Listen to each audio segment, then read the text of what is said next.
Mateus, capítulo 24, se não acompanha a leitura da palavra, nós vamos meditar sobre os sinais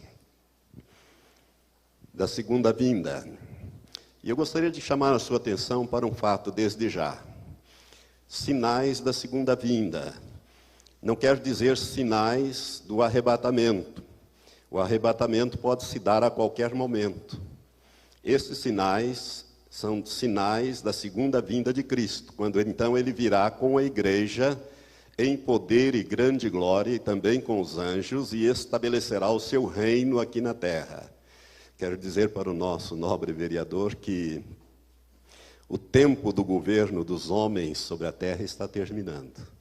Muito breve, nosso Senhor Jesus Cristo retornará e ele implantará o seu governo aqui na terra. E todos aqueles que são do Senhor vão estar reinando aqui na terra. Aleluia. E nós vamos ler então, gostaria de convidá-lo a acompanhar a leitura, capítulo 24 do Evangelho, segundo a narrativa de São Mateus. Diz assim a palavra: Ora, Jesus, tendo saído do templo, ia se retirando, quando se aproximaram dele os seus discípulos para lhe mostrarem os edifícios do templo. Mas ele lhes disse: Não vedes tudo isto? Em verdade vos digo que não se deixará aqui pedra sobre pedra que não seja derribada. E estando ele sentado no Monte das Oliveiras, que fica bem de frente ao templo, ou ali onde estava construído o templo, e estando ele sentado no Monte das Oliveiras, chegaram-se a ele os seus discípulos em particular, dizendo: Declara-nos quando serão estas coisas, e que sinal haverá da tua vinda e do fim do mundo. Respondeu-lhes Jesus: Acautelai-vos que ninguém vos engane. Porque muitos virão em meu nome, dizendo: Eu sou Cristo, e a muitos enganarão. E ouvireis falar de guerras e rumores de guerras. Olhai, não vos perturbeis, porque forçoso é que assim aconteça, mas ainda não é o fim. Porquanto se levantará nação contra nação e reino contra reino, e haverá fomes e terremotos em vários lugares. Mas todas estas coisas são o princípio das dores. Então sereis entregues à tortura e vos matarão.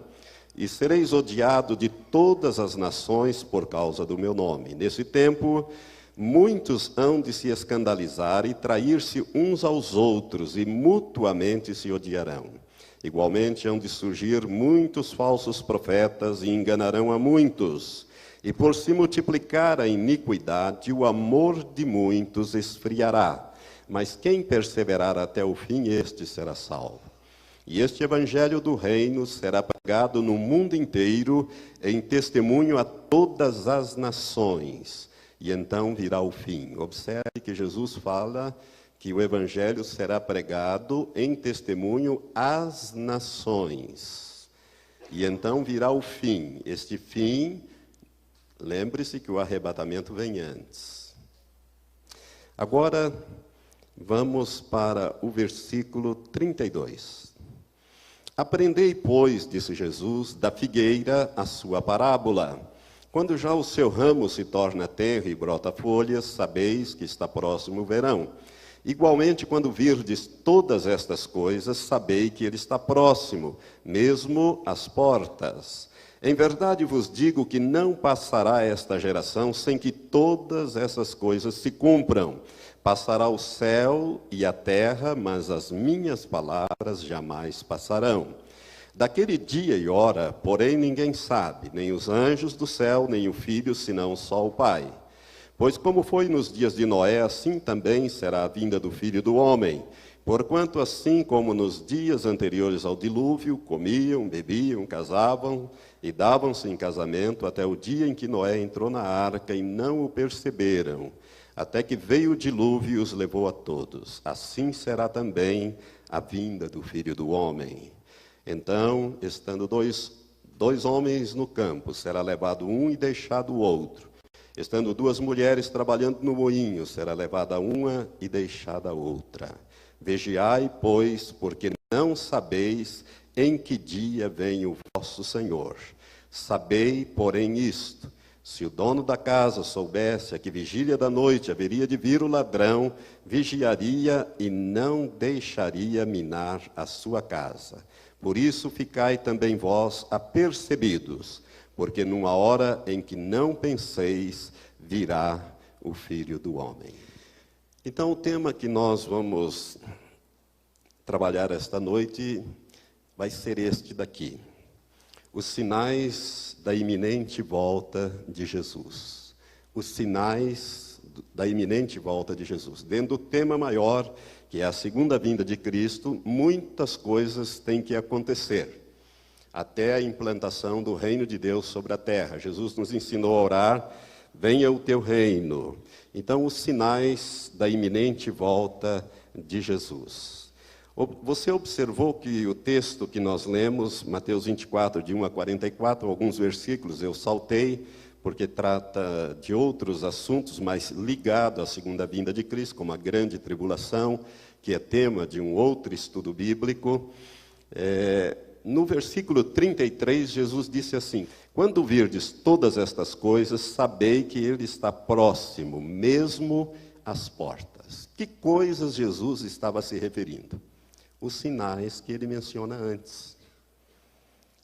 São os sinais que ele mencionou antes. No 33 ele diz: quando virdes todas estas coisas, vocês podem ter certeza que eu vou estar na iminência de retornar. Algumas observações importantes que eu gostaria de fazer.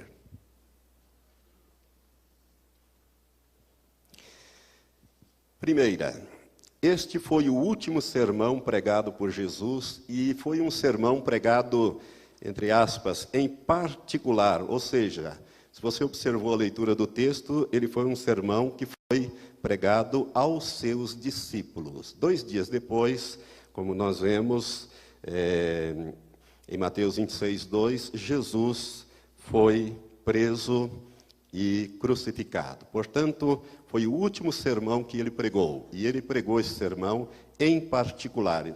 Isto indica, esse sermão, um sermão profético, dirigido primeiramente à igreja. A igreja tem condições de entender bem este assunto. Os discípulos, eles perguntaram, na verdade, eles fizeram uma tríplice pergunta. Por quê? Porque eles ficaram impactados com a reação de Jesus. Quando eles mostraram os edifícios do templo, que Herodes havia ampliado e embelezado, por isso o segundo templo também é conhecido como Templo de Herodes, onde Jesus pregou, onde Jesus ensinou. Eles ficaram impactados quando Jesus fez uma afirmação: que não deixar-se-ia ali pedra em cima de pedra que não fosse derrubada. Eles guardaram aquela palavra e, lá em particular, no Monte das Oliveiras, eles perguntaram: Senhor, quando serão estas coisas? Ou seja, quando é que não vai se deixar aqui pedra em cima de pedra? E eles fizeram uma outra pergunta também: que sinal haverá da tua vinda? Jesus não tinha ido ainda e eles já queriam saber os sinais que marcariam a vinda de Jesus, ou pelo menos um sinal que marcaria a vinda, a segunda vinda de Cristo. E ainda fizeram uma outra indagação: que sinal haverá do fim do mundo?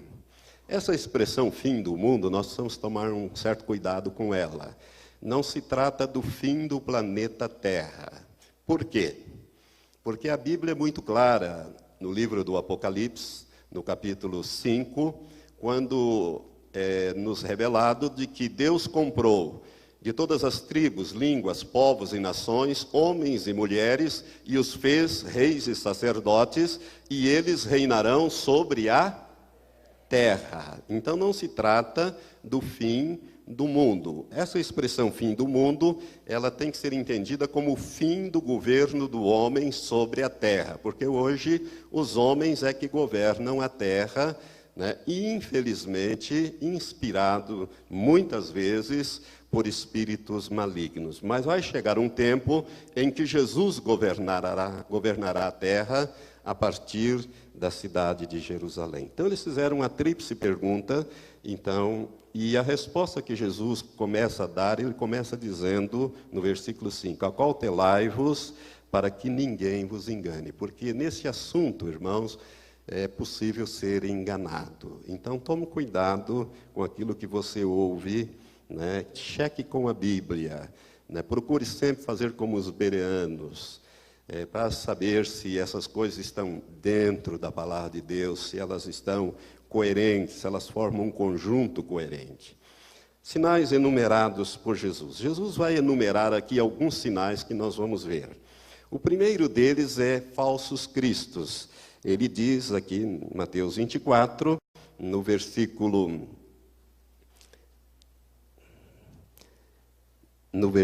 5, que muitos virão em meu nome, dizendo, eu sou o Cristo, e a muitos enganarão. Falsos cristos. Este é um sinal de que Jesus estará voltando, ou está voltando.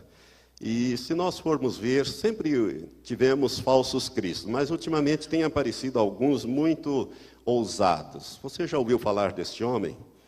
Reverendo Moon? Seu nome é Sun Myung Moon. E em coreano significa lua do dragão brilhante. Lua é um símbolo das trevas, dragão é um símbolo de Satanás. Brilhante é o nome de Lúcifer, antes da queda, aquele que é o brilhante, o portador da luz, aquele que leva a luz, anjo de luz.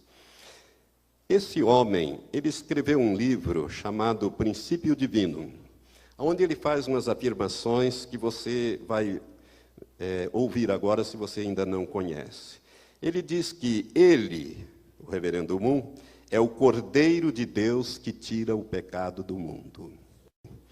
Ele afirma ser o Cordeiro de Deus que tira o pecado do mundo. Nós sabemos quem é o Cordeiro de Deus que tira o pecado do mundo. João Batista o apontou, não é verdade? Eis aí o Cordeiro de Deus que tira o pecado do mundo, Jesus de Nazaré, ou nosso Senhor Jesus Cristo. Ele também declara neste livro que Jesus fracassou. Isto é um absurdo, mas tem gente seguindo este homem, e não são poucos, são milhares. Milhares de pessoas têm seguido este homem.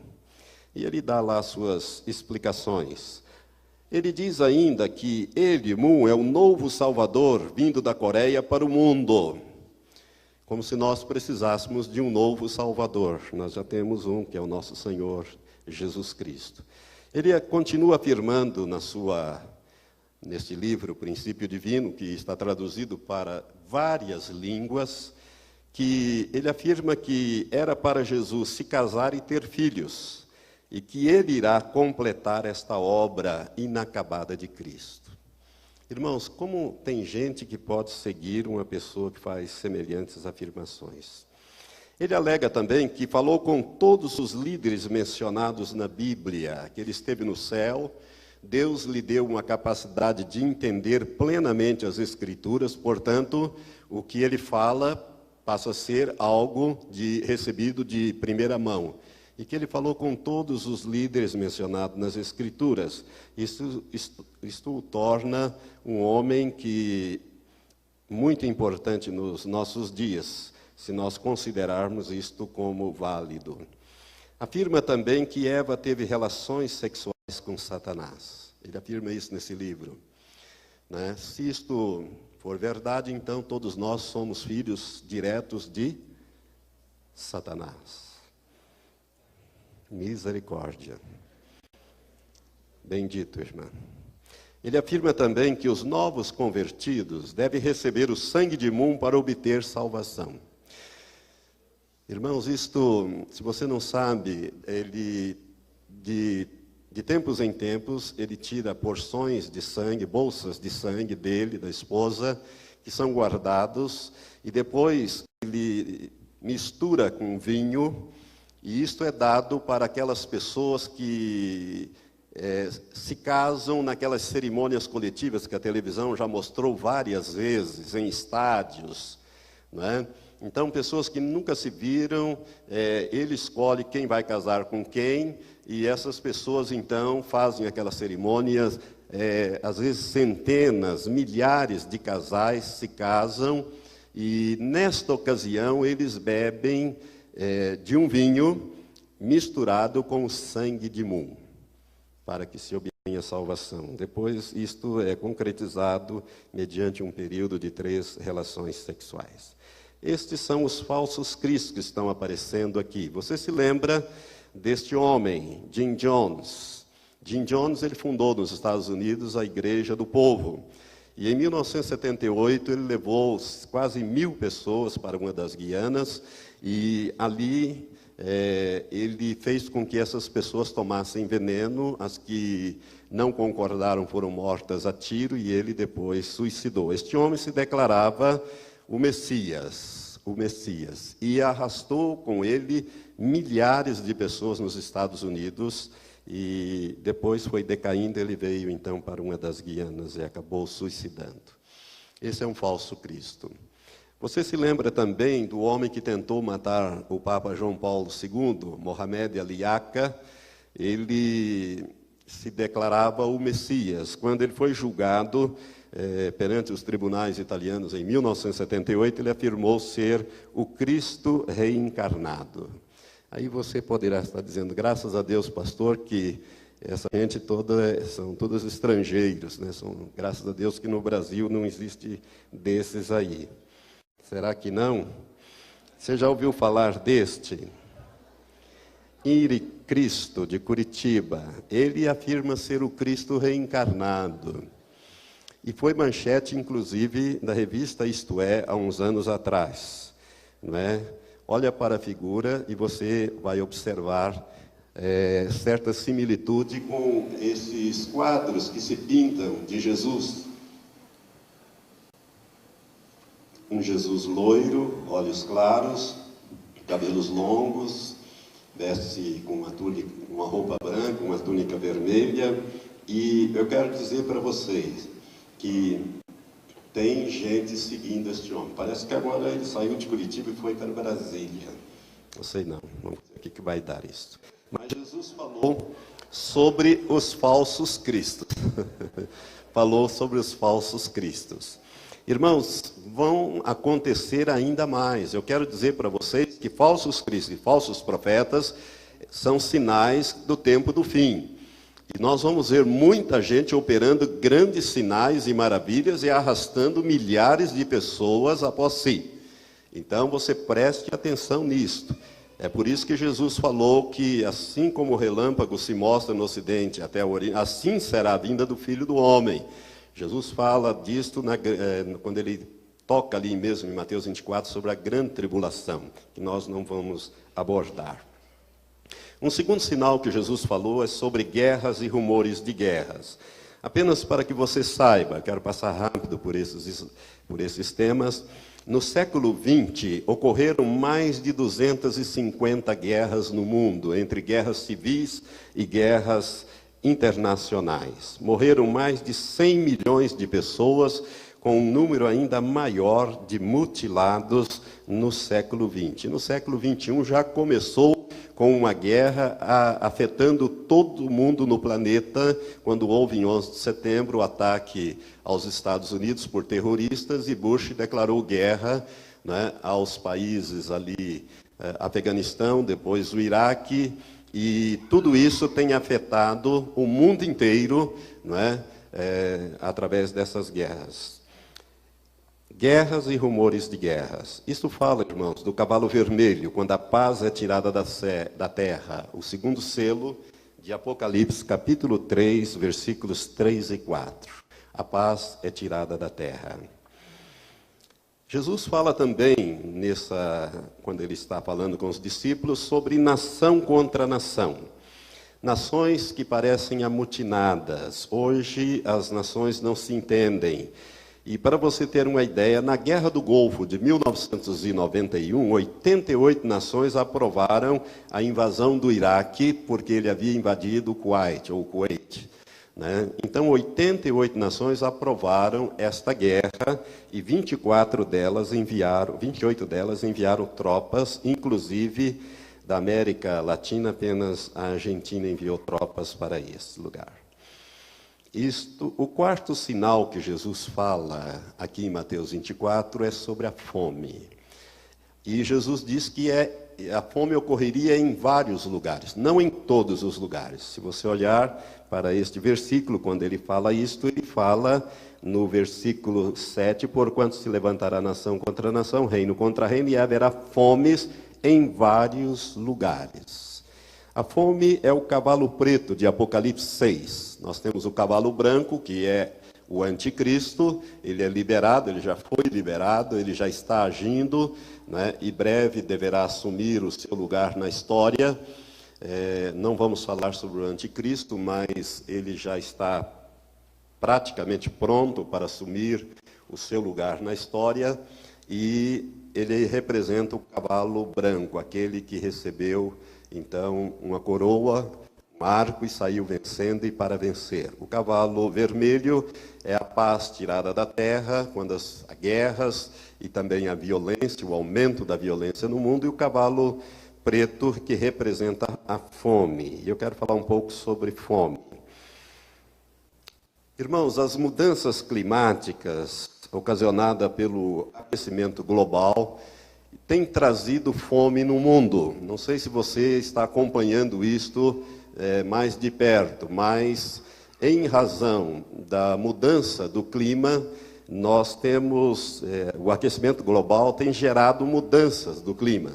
Por exemplo, nós estamos aí com meses sem chuva no sul. Rio Grande do Sul, que é um país produtor de grão, parece o Nordeste, com aquele solo rachado. Hoje choveu em Santa Catarina, estava vendo a notícia agora há pouco, fazia 3 meses que não chovia numa região produtora aí em Santa Catarina, choveu hoje, estavam agradecendo a Deus pela chuva. Enquanto que lá no norte do país, as cidades estão debaixo d'água, as pessoas estão morrendo, né, os rios transbordando, são coisas que estão invertendo. O clima está descontrolado. Cientistas já chegaram a esta conclusão e estudos que têm sido feitos têm sido muito sérios. Eu vou falar um pouquinho mais para frente. Essas coisas todas, principalmente o problema da água no Oriente Médio, pode levar o Oriente Médio a guerras, principalmente Israel. Vocês sabem que Israel ele anexou as colinas de Golã depois da guerra de 1967, e a razão disto, porque as colinas pertenciam à Síria, é que as nascentes do Rio Jordão estão nas colinas de Golã, no Monte Hermon. Então, se a Síria desviar as nascentes do rio para o território sírio, o Rio Jordão seca e o lago o Mar da Galileia, que é um lago onde está o maior reservatório de água potável, água doce de Israel, acaba secando. Então, Israel anexou esse território por esta razão. E, pelo jeito, não vai devolver. Essas coisas podem gerar guerra, possivelmente vão gerar. Irmãos, a fome, que é o cavalo preto, gera escassez de alimento, carestia, seca, enchentes. Você está notando como estas coisas estão acontecendo nas áreas produtoras. Observe essas coisas, comece a ficar atento para você ver, inclusive a carestia, o aumento do preço dos alimentos. Jesus fala sobre isso, e eu gostaria ainda de continuar trazer essa informação para você. Até 2006, ou um pouco antes de 2006, o estoque mundial de alimentos sempre foi para 40 dias. Ou seja, se todos na Terra fizessem as 3 refeições diárias, o estoque de alimento produzido daria para 40 dias, alimentar a população, todo mundo fazendo as 3 refeições básicas, né? Café da manhã, almoço e janta. Você sabe que nem todos fazem. Mas em 2006, este estoque ou esta produção de alimentos no mundo, ela caiu para 4 dias.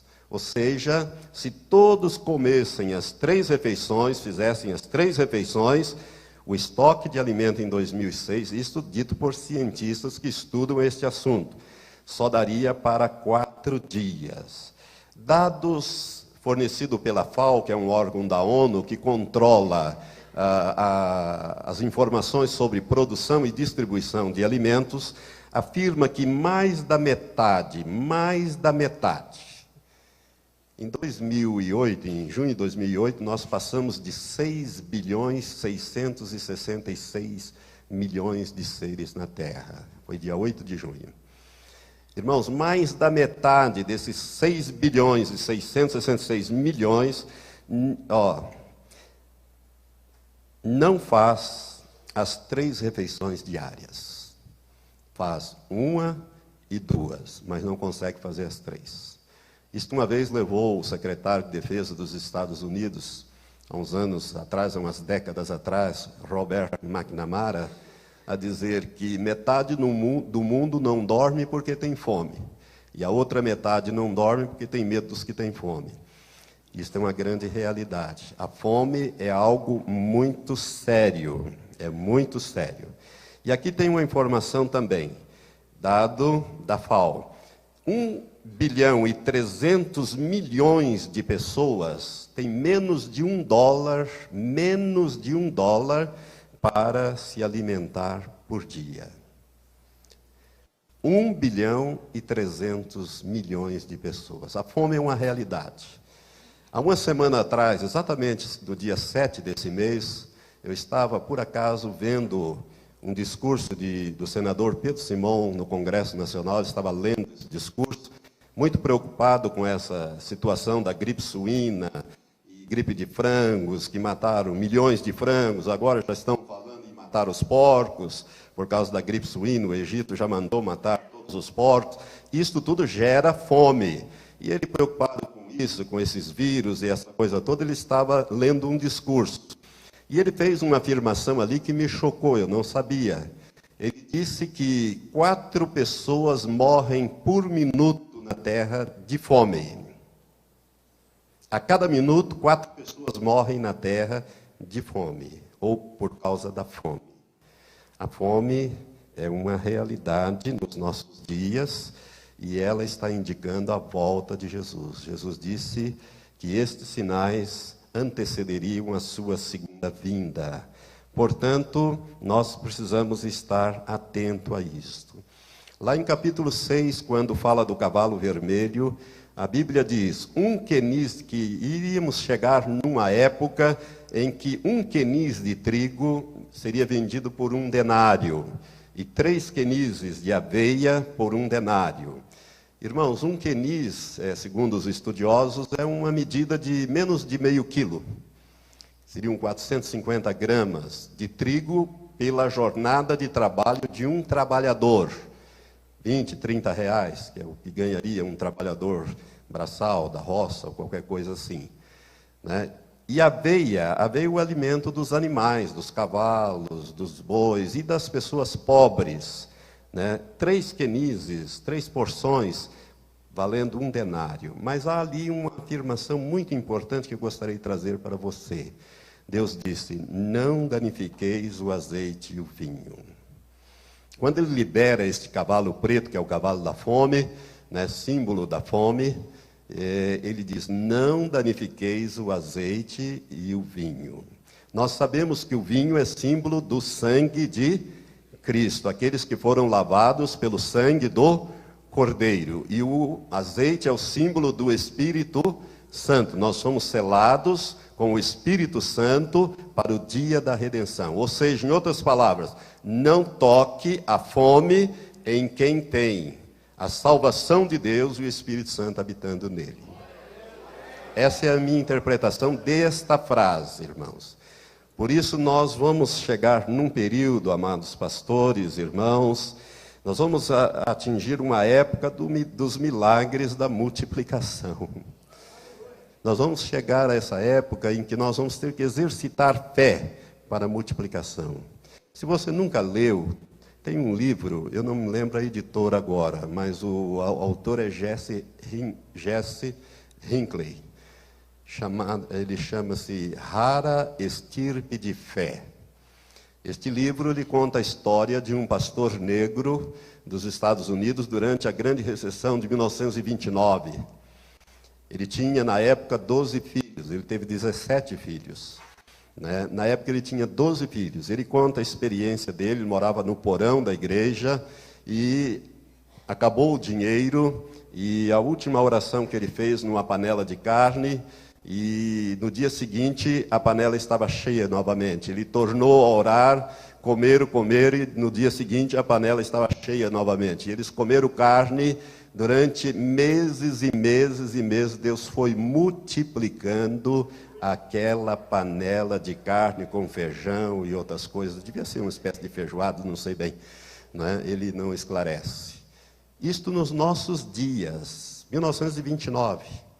Né? Então, nós vamos chegar nesse período, e eu dou graças a Deus porque Jesus em João 14, versículos 12 a 13, ele diz: aquele que crê em mim, este também fará as obras que eu faço, e as fará maiores do que estas, porque eu vou para o Pai. E tudo quanto pedirdes em meu nome, eu o farei, para que o Pai seja glorificado no Filho. Lembre-se que Jesus multiplicou os pães e os peixes para alimentar multidões, pelo menos 2 vezes. Ele fez isso? Fez. Então nós vamos ter que chegar nesse alto nível de fé de realizarmos esse tipo de milagre. Eu penso que possivelmente tenhamos que fazer estas coisas. Mas Jesus fala também nesse capítulo 24 de que outro sinal de que ele estaria na iminência de retornar seriam os terremotos. E esses terremotos ocorreriam em vários lugares. Amados, estatísticas de terremotos nos séculos que eu vou mostrar agora. No século XV, e nós estamos falando aqui de terremotos de 6 graus para cima, ou seja, terremotos que tiram vidas e destroem propriedades. No século XV nós tivemos 174 grandes terremotos, no século XVI 253, no século XVII 378, no século XVIII este número já subiu para 640, no século XIX triplicou, passou de 3 vezes, 2119, no século XX até 1950 nós tivemos 2.500 grandes terremotos. Para você ter uma ideia, em 9 anos, do ano 2000 até o ano 2008, nós tivemos 1.460 grandes terremotos, conforme essa tabela que eu tirei da internet, de números de terremotos no mundo de 2000 e 2008, captados pelo Centro Nacional de Pesquisas Geológicas dos Estados Unidos. Terremotos de 6 graus até 9,9 graus. Né? Nós tivemos, em 8 anos, 1.460 terremotos. Eles estão se intensificando e aumentando em quantidade. Daí você pode dizer, graças a Deus, pastor, que aqui no Brasil nós não temos terremotos. Será? Será que não temos?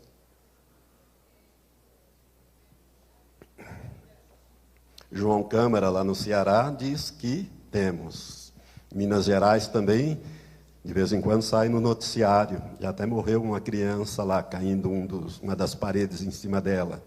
E aqui em São Paulo, né, no litoral, nós tivemos, o ano passado, um terremoto de 5,3 que moveram coisas, objetos nos edifícios mais altos, Santa Catarina, em Florianópolis, Curitiba também, ele atingiu esta área, 5,3. Irmãos, terremotos é um sinal claro de que Jesus está voltando. Nesses terremotos que eu mencionei, esses últimos 9 anos, né, pelas estatísticas oficiais, morreram 463.586 pessoas. Outros fenômenos da natureza. maremotos, tsunamis. Em 2004, todos nós sabemos, na Ásia houve uma tsunami que atingiu vários países e o número oficial passa de 280 mil mortos, mas extraoficialmente esse número é muito maior. E eu gostaria de compartilhar algo que eu ouvi de um pastor de um daqueles países mais atingidos, se eu não me engano foi da Tailândia. Eu ouvi esse testemunho dele na primeira igreja batista de Curitiba. Ele não estava lá no dia do terremoto, mas ele esteve logo depois. Ele é daquele país e ele retornou à pátria logo depois e tomou conhecimento desse fato que eu vou relatar aqui. Como se trata de um país muçulmano, os cristãos queriam comemorar, os poucos cristãos que lá estavam, queriam comemorar o Natal no dia 25. Procuraram as autoridades para pedir permissão e as autoridades disseram, não, nós somos um país muçulmano, qualquer comemoração do Natal pode incitar os ânimos e isso aí pode resultar em problemas para nós. Se vocês querem comemorar esse Natal, vocês comemorem outro dia, mas não no dia 25. Aí então eles reuniram lá os pastores e tal, e disseram, vamos comemorar então no dia 26, então eles subiram no dia 25, comemoraram, mas fizeram lá os seus cultos e deixaram para comemorar o Natal no dia 26. O que aconteceu? Veio o terremoto, ou maremoto, né? Veio um terremoto submarino, provocou uma tsunami e todos os crentes estavam nos montes. Todos. Mas uma pequena comunidade de 19 irmãos resolveu não subir e ficaram. E na hora que veio, segundo ele, na hora que veio a tsunami, eles se agarraram um ao outro, se atracaram um ao outro e foram levados no meio daqueles destroços, mas nenhum morreu, né? Deus os preservou, os 19 tiveram escoriações e ferimentos leves, esses que não subiram no monte. Mas todos os demais cristãos estavam no monte quando houve, no dia 26 de dezembro, essa tsunami. Uma outra coisa que tem se intensificado muito são os vulcões. Vulcões têm entrado em erupção em vários países, como o Pinatubo, nas Filipinas, que era um vulcão adormecido há 600 anos, entrou em erupção há uns anos atrás, destruiu uma base americana, matou gente. Vulcões é um sinal de que Jesus também está voltando. As dores de parto da natureza. Irmãos, furacões, o que nós poderíamos falar sobre furacões? Eles estão aumentando cada vez mais de intensidade e número. O Katrina, se você não sabia, o Katrina, que arrasou uma parte de New Orleans ou Nova Orleans, se ele tivesse mantido o seu trajeto, 40 quilômetros, ele teria arrasado toda a cidade, teria morrido milhares de pessoas, quiçá até milhões de pessoas. E como o Katrina, outros terremotos, outros furacões têm varrido principalmente os Estados Unidos. Os Estados Unidos é um país que está sob juízo de Deus. Nós vamos ver isso mais para frente. Derretimento das calotas polares e aumento no nível dos oceanos. Isso são estudos científicos feitos, irmãos. Pela primeira vez, os satélites mostraram em 2006, ou melhor, em 2007, foi possível no Polo Norte atravessar de um lado para o outro de navio sem ser navio quebra-gelo. A espessura do gelo no Polo Norte está cada vez mais fina. No verão, antigamente, a espessura do gelo, há algumas décadas para trás, 50, 60 anos para trás, a espessura do gelo era em torno de 20 a 30 metros de espessura. Hoje, em 2007, chegou a 1,80 m. Né? o Polo Norte, ele é formado de gelo, ele não tem terra embaixo. É diferente do Polo Sul, que tem terra embaixo e tem os gelos. Mas mesmo no Polo Sul, por causa da camada de ozônio, né, que tem afetado, porque ela está aqui em cima do Polo Sul, na Antártida, essa camada de ozônio ela tem feito derretimento de grandes icebergs, iceberg maior do que a cidade de São Paulo. Tem se desprendido e a televisão tem mostrado isso. Isso tudo está indicando a proximidade da vinda de nosso Senhor Jesus Cristo. O nível dos oceanos estão subindo, né, e você está vendo cada vez mais a natureza com dores de parto. Jesus fala também de pestes, cavalo amarelo. Esse cavalo é um cavalo terrível, né, porque ele é cavalgado pela morte e o inferno, a morte vem matando e o inferno recolhendo. O inferno segue a morte, no caso ali. Nós vemos as pestes, esta AIDS, eu nem procurei o número atual, porque esse número só sobe. São milhões e milhões de pessoas infectadas pelo vírus da AIDS no mundo, principalmente na África, mas no mundo inteiro, agora atingindo principalmente as mulheres e as crianças. Nós poderíamos colocar aqui, junto com a AIDS, nós poderíamos colocar, né, a dengue, que tenha matado pessoas no terceiro mundo, a febre amarela e outros tipos de pestes que têm andado por aí. Mas quero falar sobre a gripe espanhola de 1918, com o vírus H1N1, que uma estimativa bem conservadora diz que morreram entre 40 a 50 milhões de pessoas em 1918. Porque era muito difícil, olha, mesmo assim era muito difícil as pessoas se deslocarem em 1918. Hoje, os deslocamentos se faz de uma maneira assombrosa, né? Uma pessoa está aqui hoje em São Paulo, amanhã ele já está na China, né, do outro lado da Terra, né, e levando esses vírus, essas coisas para lá. As estimativas mais conservadoras de 40 a 50 milhões. Por quê? Porque, na época, as estatísticas da China e da Índia não eram confiáveis. Alguns cientistas dizem que o número real gira em torno de 80 a 100 milhões de mortos na gripe espanhola. Foi a mais devastadora até hoje. A gripe asiática de 1957-58, na China, com o vírus H2N2, ela ceifou cerca de 1 milhão de vidas. E a gripe de Hong Kong, em 1968-69, que é o H3N2, né, que é a chamada gripe das aves, transmitida do frango, das aves, né, com cerca também de 1 milhão de mortos. A SARS, que é a Síndrome Respiratória Aguda Severa, de 2003 na Ásia, conseguiram conter bem essa SARS e tivemos cerca de 8 mil casos registrados, em torno de 800 mortos, apenas 800. A gripe das aves, em 2005, que iniciou-se na Áustria, o vírus H5N1, ele matou muitas pessoas também. E a imprensa parece que parou de falar, mas ele continua matando gente. É que não tem se divulgado, por isso eu não tenho um número mais atualizado, mas continua matando gente.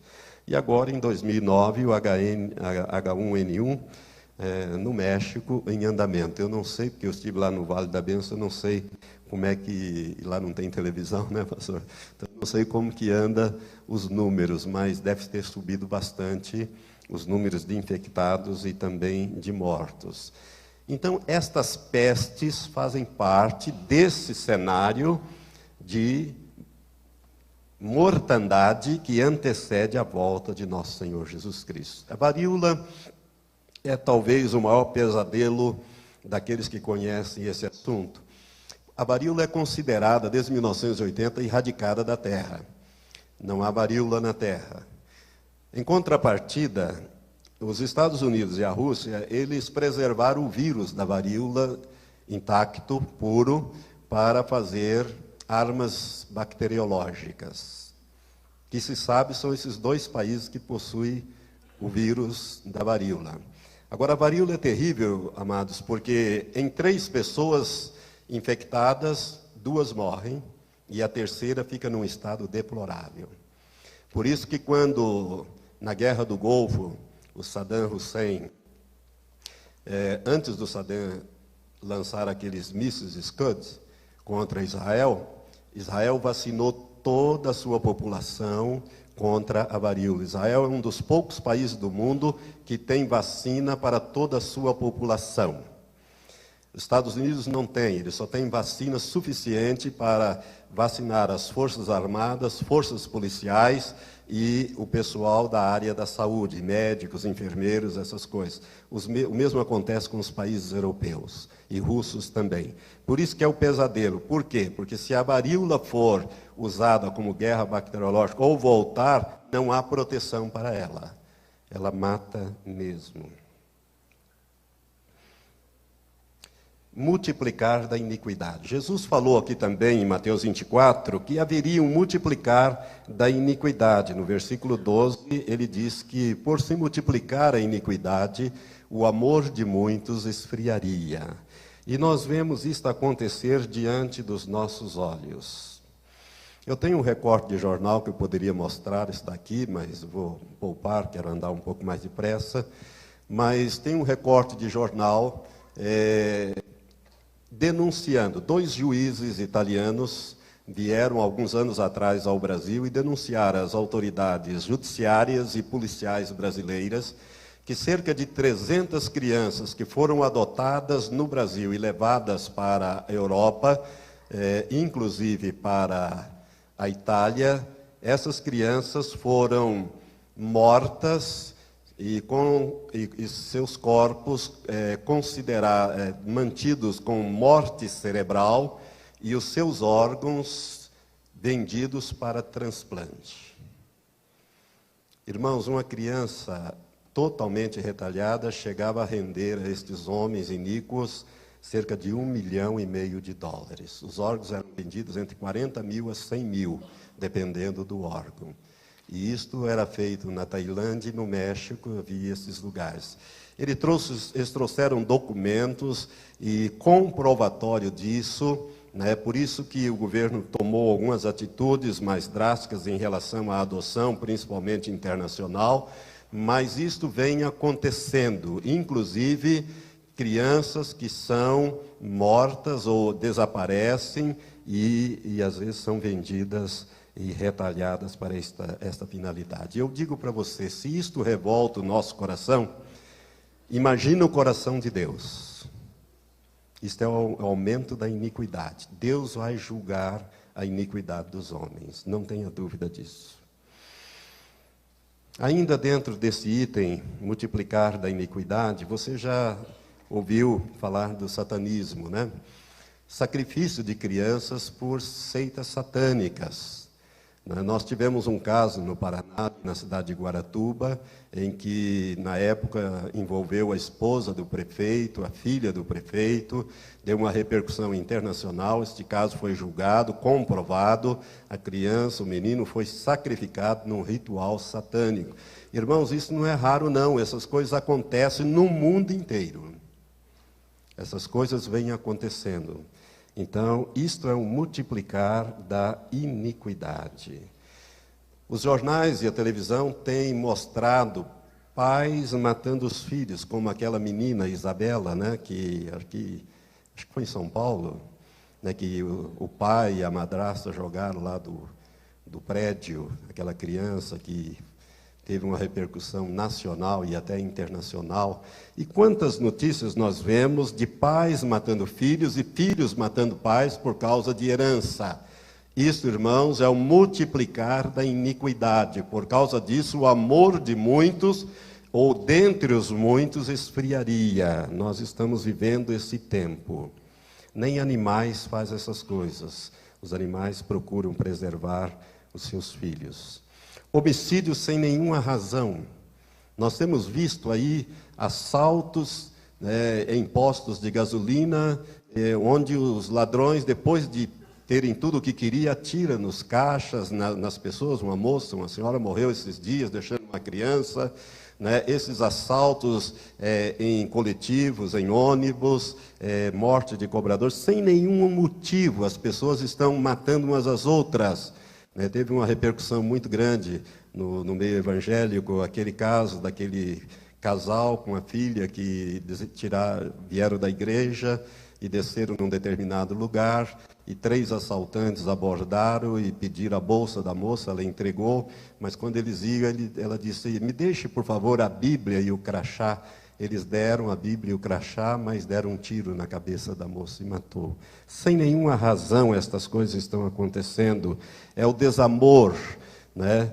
É a falta de valorização da vida, esse é o multiplicar da iniquidade. Jesus disse que ela se multiplicaria. O que falar então das chacinas e dos abortos? Nos Estados Unidos ocorre 5 milhões de abortos por ano, e agora, com o novo governo, foi liberado o aborto e, inclusive, dinheiro para se abortar por conta do Estado. Isto vai aumentar violentamente. Chacinas, aborto, aqui no Brasil dá mais de 1 milhão por ano. Linchamentos, são todas situações do multiplicar da iniquidade. A iniquidade não está somando, ela está se multiplicando.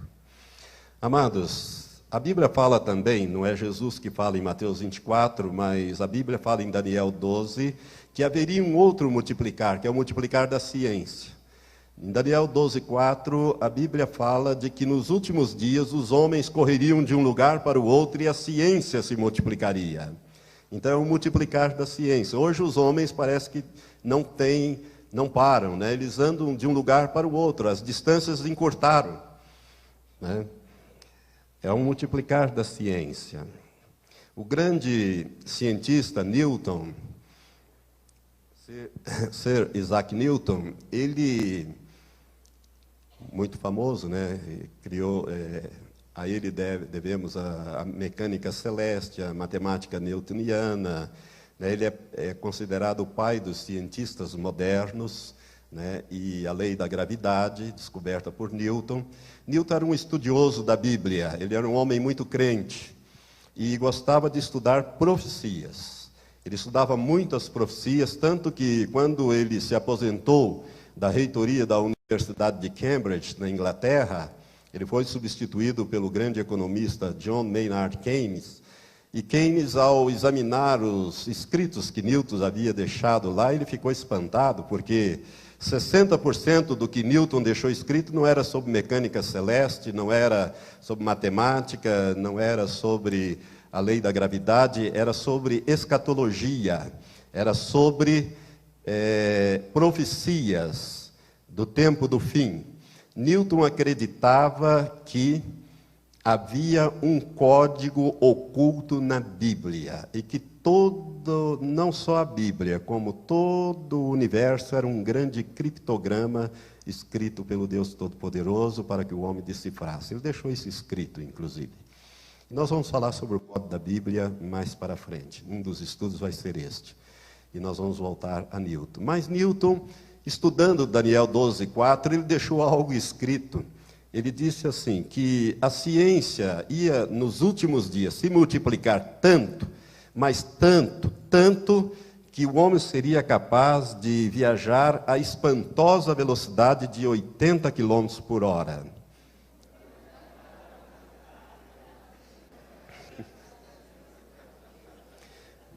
Você ri porque você anda mais, né?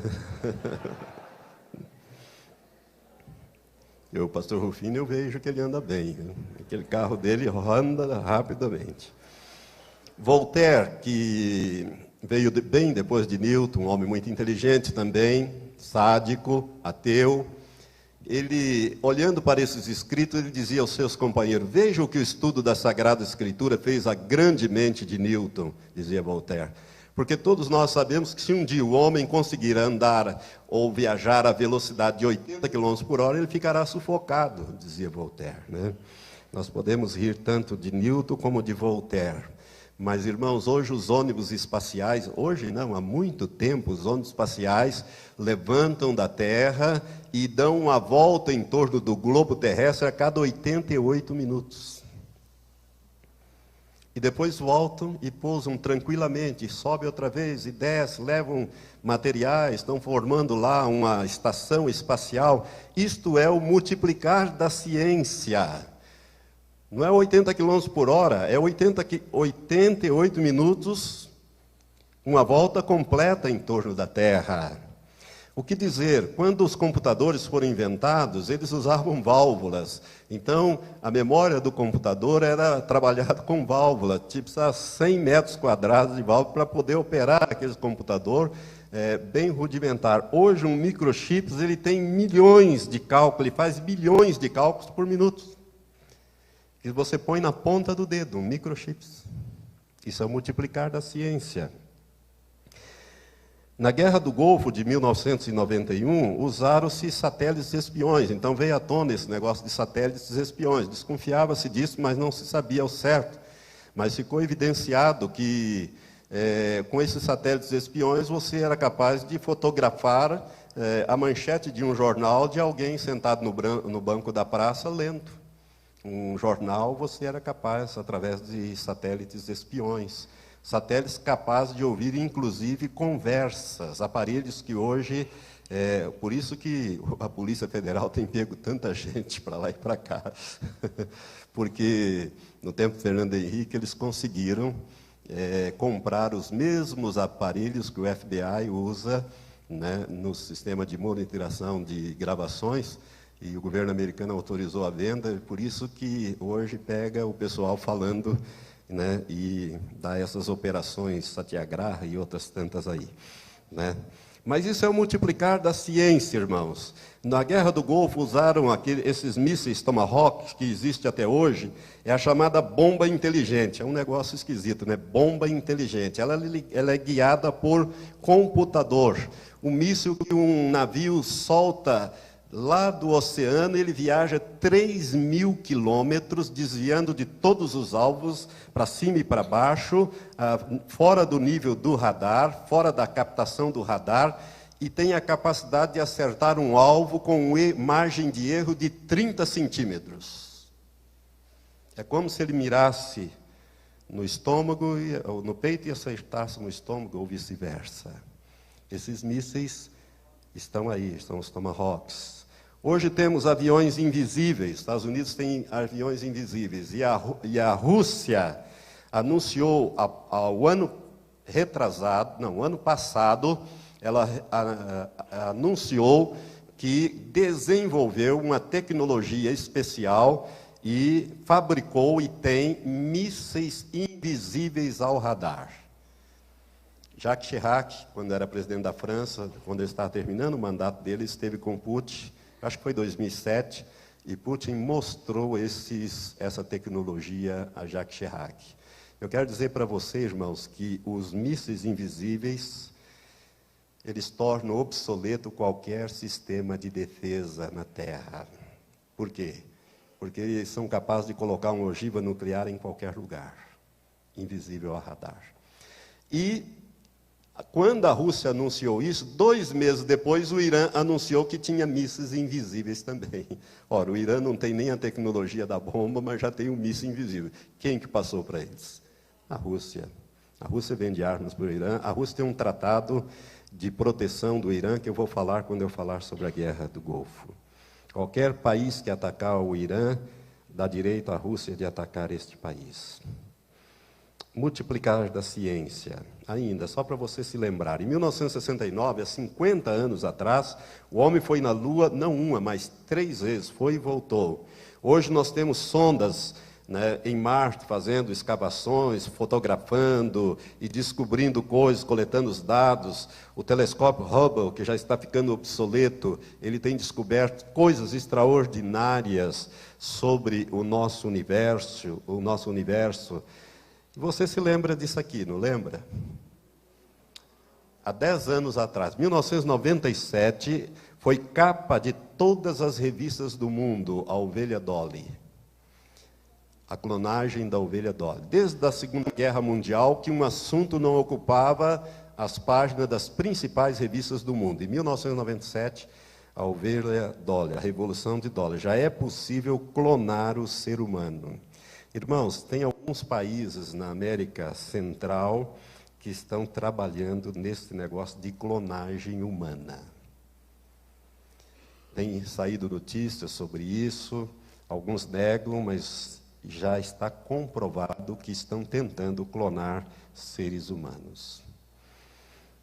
Então, em 97, clonaram a Dolly, depois clonaram a Polly. A Polly, ambas já morreram, porque verificou-se que há um envelhecimento precoce das ovelhas clonadas. O ciclo de vida delas é muito curto, por alguma coisa errada nisso aí. Mas na Polly, eles usaram pela primeira vez genes de animais e genes humanos. Misturaram os genes. Irmãos, o que falar então das células troncos? Hoje está sendo a vedete da ciência hoje, as células tronco, para curar enfermidades, e todas essas coisas. Isso tudo é o multiplicar da ciência. Em 2003, nós tivemos, então, o projeto Genoma, quando foi decifrado o código da vida, com 3 bilhões de combinações. O diretor do projeto Genoma, que foi um norte-americano, um homem muito crente, ele inclusive escreveu um livro, eu tenho esse livro, ele é professor, devia ter anotado o nome dele ali, é Collins, sobrenome Collins, se não me engano é Frank Collins, o nome dele. O professor Collins, ele participou, dirigiu o projeto Genoma. Irmãos, o que interessa para nós aqui do Projeto Genoma, que é um passo gigantesco em termos de multiplicar da ciência, mas 2 coisas eles descobriram que está lá no livro de Gênesis. A primeira coisa que eles descobriram através do Projeto Genoma é que o homem tem capacidade estrutural para viver 120 anos. Não vive por quê? Por causa da poluição. O homem respira um ar envenenado, bebe uma água envenenada, come comidas envenenadas, vive uma vida estressada. Então, ele morre antes, 70, 80, 90 anos, aí ele está morrendo. Mas ele tem estrutura para viver 120 anos. E lá no Gênesis, quando Deus diz a Noé que vai destruir a terra e os animais, ou melhor, ele vai destruir a vida sobre a terra, ele diz que vai reduzir a vida para 120 anos. Ele reduz para 120 anos, porque os filhos de Noé já vão vivendo menos, cada vez menos. Abraão já vai viver 176 anos, Jacó já vai viver 146, e assim vai até Moisés, que vai viver 120 anos. Mas a estrutura, agora se descobriu que o homem tem estrutura para viver 120 anos, o que Deus já dizia em Gênesis capítulo 6. Mas descobriu-se uma outra coisa também, que todos os seres humanos que já viveram e vivem sobre a terra descendem de um único casal. Isso Deus já falava lá no capítulo 1 de Gênesis. Então a ciência comprovando a Bíblia. Isso é científico, isso é descoberta científica, tá? Através deste Código da Vida ou o Projeto Genoma. Para você saber, todo o conhecimento científico se renova entre 3 a 5 anos. E em algumas áreas, em tempo menor, como a informática, que se renova a cada 6 meses. Cada 6 meses, esse computador aqui já está defasado. Se ele tiver mais 6 meses, ele já está defasado. Já tem outro mais atualizado, aí pronto. Vamos ler no capítulo 17, no versículo 20. Jesus fala assim, no capítulo 17, melhor dizendo, no versículo 25.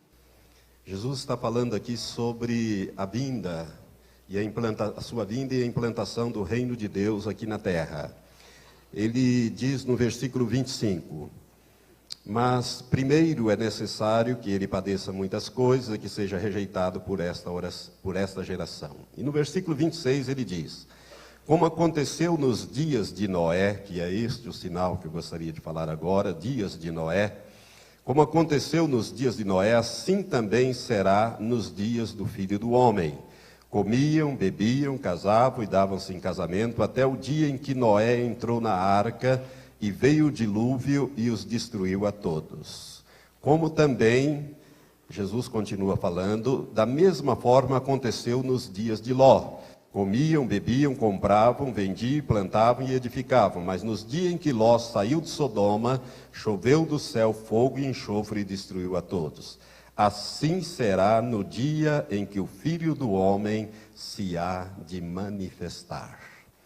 Amados, quando Jesus ele está falando aqui sobre os sinais que antecederiam, lá em Mateus 24 ele também toca nos dias de Ló, ali naquele texto que nós lemos, ele disse que seria como nos dias de Ló, quando ele estivesse na iminência de retornar, os dias que as pessoas estariam vivendo seria como nos dias de Ló. E se você ler em Gênesis 6:11, você vai ver que o que caracteriza os dias de Ló é o aumento da violência. A terra se encheu de violência, a ponto de Deus dizer: eu vou destruir a vida que há sobre a terra, tanto dos homens como dos animais. Não é? Deus, ele se ira com tudo aquilo e ele diz: eu vou destruir. E a razão ele dá no versículo 11, porque a terra encheu-se de violência. Então, uma das características principais dos dias de Noé é o aumento da violência. Hoje, como é que nós estamos com a violência? Eu acho que não precisamos nem falar sobre isso. Todos nós sabemos do aumento da violência. Há 20, 30, 40, 50 anos para trás, a vida era outra. Havia um outro estilo de vida, uma outra maneira de viver. As pessoas podiam sair de casa, passear tranquilamente. Lá no Paraná, no norte do Paraná, me lembro bem, meu tempo ainda de mais novo, as pessoas não tinham televisão naquele tempo, era mais rádio, elas conversavam, punham as cadeiras para fora, os vizinhos se conheciam, sentavam, conversavam. Não havia. Hoje as pessoas se trancam atrás de grades e os bandidos ficam soltos aí, praticando as maiores barbaridades. O aumento da violência, irmãos, é em todo o globo terrestre, não é no Brasil apenas, é em todos os lugares. Não é? Então, nós estamos vivendo os dias de Ló. Além disso, a zombaria e a incredulidade caracterizam também os dias de Ló, mas principalmente a violência. Jesus disse então que quando ele estivesse na iminência de retornar, seria como nos dias de Noé. E, além disso, esses dias de Noé, ele caracteriza-se pelo cavalo vermelho de Apocalipse 6, quando ali é dito que a paz é tirada da terra. Hoje os homens não têm paz, eles buscam a paz, mas não têm paz. Ninguém tem sossego em lugar nenhum, não é verdade? Você às vezes até se tranca lá nos apartamentos, aí vem aquelas quadrilhas, domina o porteiro e sai fazendo aquele arrastão de cima e embaixo. Nos condomínios fechados tem entrado também. Enfim, não há segurança, a paz foi tirada da terra, nós estamos vivendo esses dias. Mas Jesus disse que seria também como nos dias de Ló. Se você examinar todo o capítulo 19 de Gênesis, você vai ver como é que eram os dias de Ló. Os dias de Ló se caracterizam principalmente pelo aparecimento ou aumento, no caso lá, da sodomia. A palavra Sodoma dá origem à palavra sodomia, que é o homossexualismo masculino e feminino. O homossexualismo e o lesbianismo. Hoje, irmãos amados, nós temos paradas gay em todo o mundo, inclusive em Israel.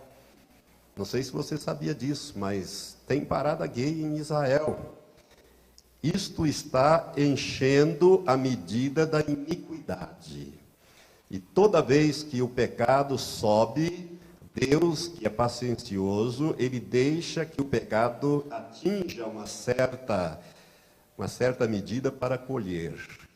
Quando Deus fala a Abraão sobre o seu povo, que Abraão ia dar origem àquele povo, Deus disse assim: saiba com certeza que a tua descendência será escrava na terra e vai servir um país 400 anos. Depois eu vou tirá-los de lá. E eles vão sair, inclusive, com riquezas. Mas Deus dá a razão por que queria passar 400 anos. Ele diz, porque a medida da iniquidade dos amorreus ainda não está completa. Então, olha, nós estamos vivendo os dias de Ló. Hoje a televisão tem divulgado, incentivado, e hoje nós já temos 7 países que aprovaram o chamado casamento com pessoas do mesmo sexo, o casamento neutro, como a Holanda, a Espanha, a Bélgica, o Canadá, a África do Sul, a Noruega, e a partir de 1º desse mês agora, também a Suécia implantou o chamado casamento neutro ou casamento do mesmo sexo, com todos os direitos, deveres de um casamento normal. Nós estamos vendo umas coisas terríveis acontecer, casais sendo autorizados a adotar. Ora, se um casal de homossexuais adota um menino, o que vai ser esse menino? Qual é o padrão, que referencial ele vai ter? Se for lésbica, que referencial essa criança vai ter? Ela vai ser lésbica também, vai ser homossexual também, ele vai copiar. Irmãos, nós estamos vivendo esse tempo difícil, tempos trabalhosos, que a Bíblia fala, que são os dias de Ló. Os filmes têm exaltado estas coisas, são os filmes que fazem sucesso, que ganham prêmios, etc. As novelas, beijos de homossexuais, de lésbicas, isso aí tem uma propaganda, a televisão faz programas, tem programas que incentivam isto e tem audiências altas, promovendo debates sobre o homossexualismo, artistas famosos assumindo que são homossexuais, que tem que sair do armário, aquela conversa toda, essas coisas estão acontecendo. E para tristeza nossa, inclusive, o governo federal liberou, ano passado, cerca de R$1.200.000 para promover o congresso de gays e lésbicas em Brasília. E deu apoio oficial a este congresso.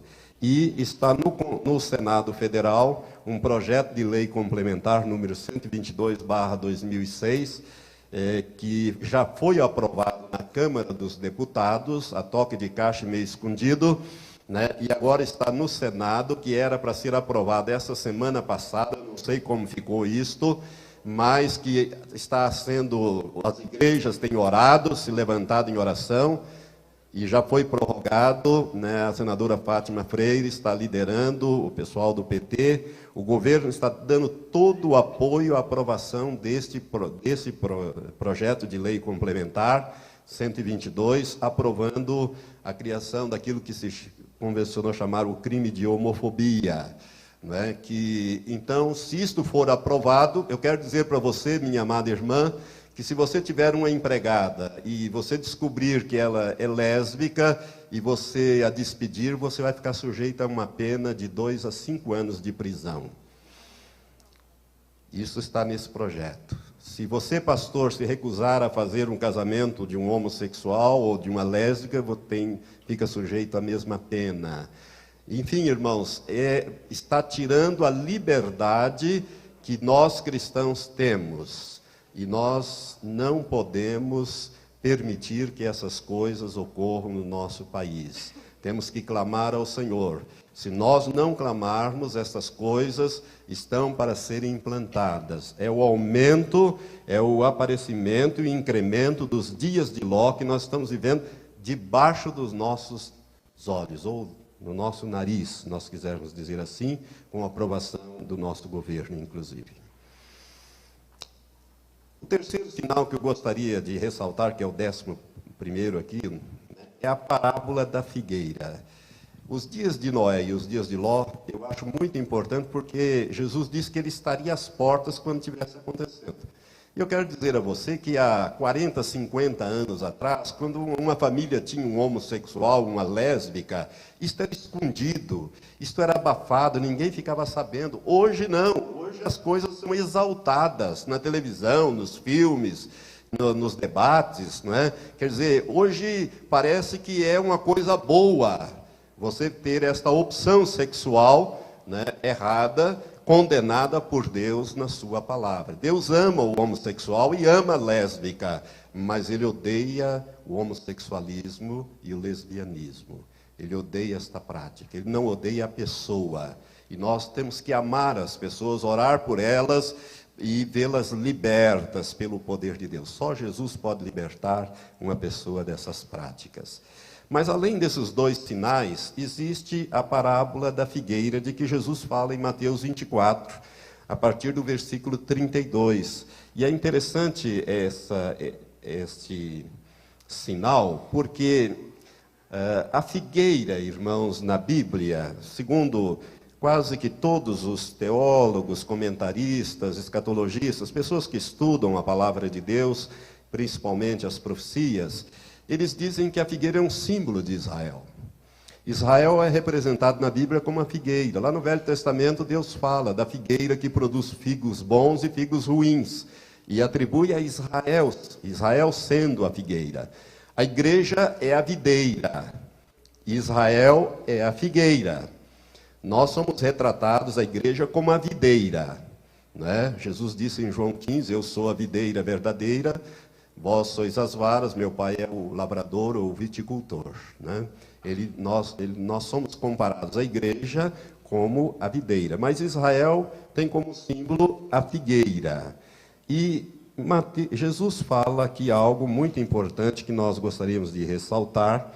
A partir do versículo 32, ele diz: igualmente, quando virdes todas estas coisas, que são os sinais que nós estamos vendo, sabei que ele está próximo, mesmo às portas. Em verdade vos digo que não passará esta geração sem que todas estas coisas se cumpram. Passará o céu e a terra, mas as minhas palavras jamais passarão. Daquele dia e hora, porém, ninguém sabe, nem os anjos do céu, ninguém sabe, nem os anjos do céu, nem o Filho, senão só o Pai. Agora preste atenção no que Jesus está falando aqui. Ele está falando da geração, né, que visse a figueira brotar. Que esta geração, ela não passaria sem que todas as coisas se cumprissem. Irmãos, Israel sendo a figueira, nós temos que lembrar que Jesus não fala de plantar a figueira. Jesus fala da figueira que está plantada, mas como que adormecida. Mas, de repente, ela brota e começa a lançar folhas. Israel brotou como país no dia 14 de maio de 1948. Isso depois de passar, desde o ano 70, quando general romano, destruiu Jerusalém e o templo, ele, depois de matar 1.100.000 judeus que estavam reunidos em Jerusalém para a celebração da Páscoa do ano 70, Flávio Joséfos, historiador do primeiro século, acompanhava Tito. Ele era judeu de raça, mas tinha cidadania romana, por isso o seu nome latinizado, Flávio Joséfos.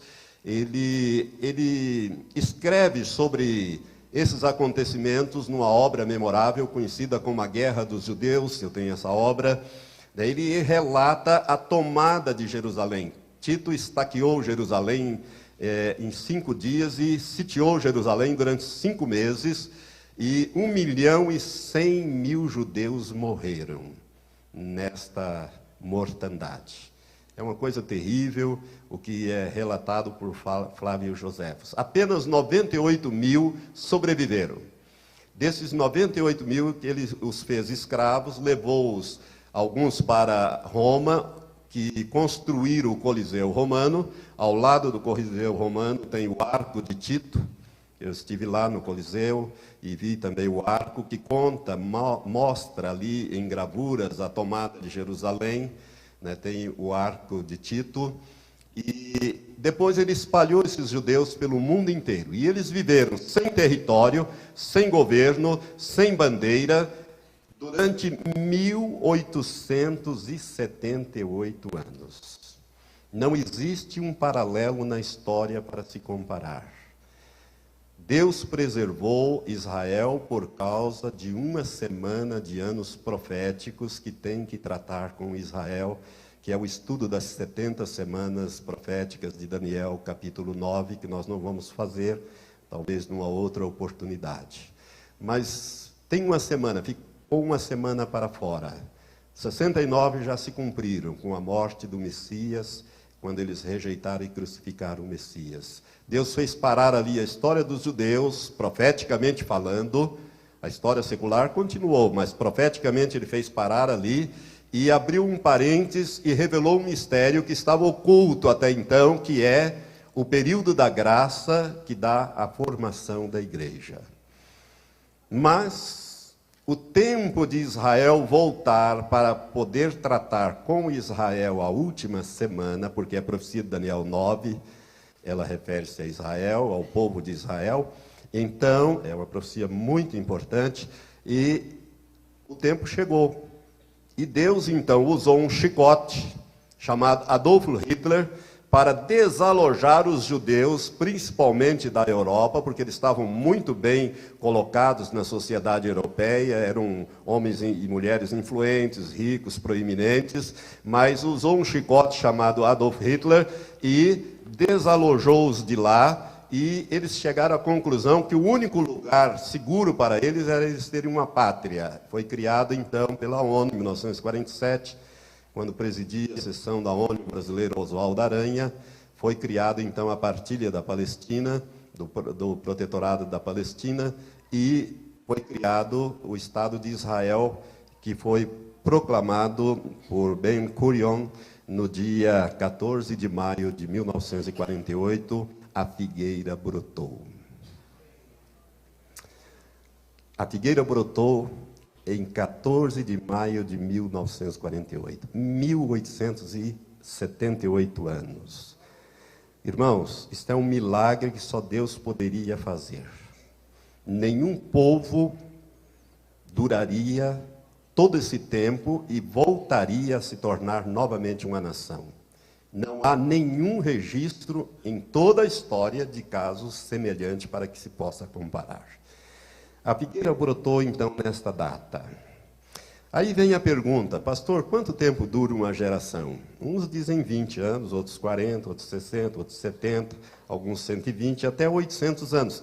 Se você pegar aquela geração dos patriarcas antediluvianos e fizer a média ali, Adão viveu 930 anos e morreu, Matusalém viveu 969, não é? Quem estragou a média ali foi, você já sabe quem foi, né? Que estragou a média ali, que só viveu 365 anos, foi o Enoque. O Enoque, ele foi arrebatado para Deus, viveu só 365 anos, e então a média baixa para cerca de 800 anos. Mas se não fosse pelo Enoque, a média passaria de 900 anos, porque aqueles homens viveram uma enormidade de tempo. Bom, um cientista alemão, há uns anos atrás, ele pegou todas as gerações da Bíblia e começou a calcular essas gerações e achou uma média, pegando esses que viveram uma média de 800, com mais os outros atuais e tal, todas as gerações mencionadas da Bíblia, ele achou uma média bíblica de 53 anos.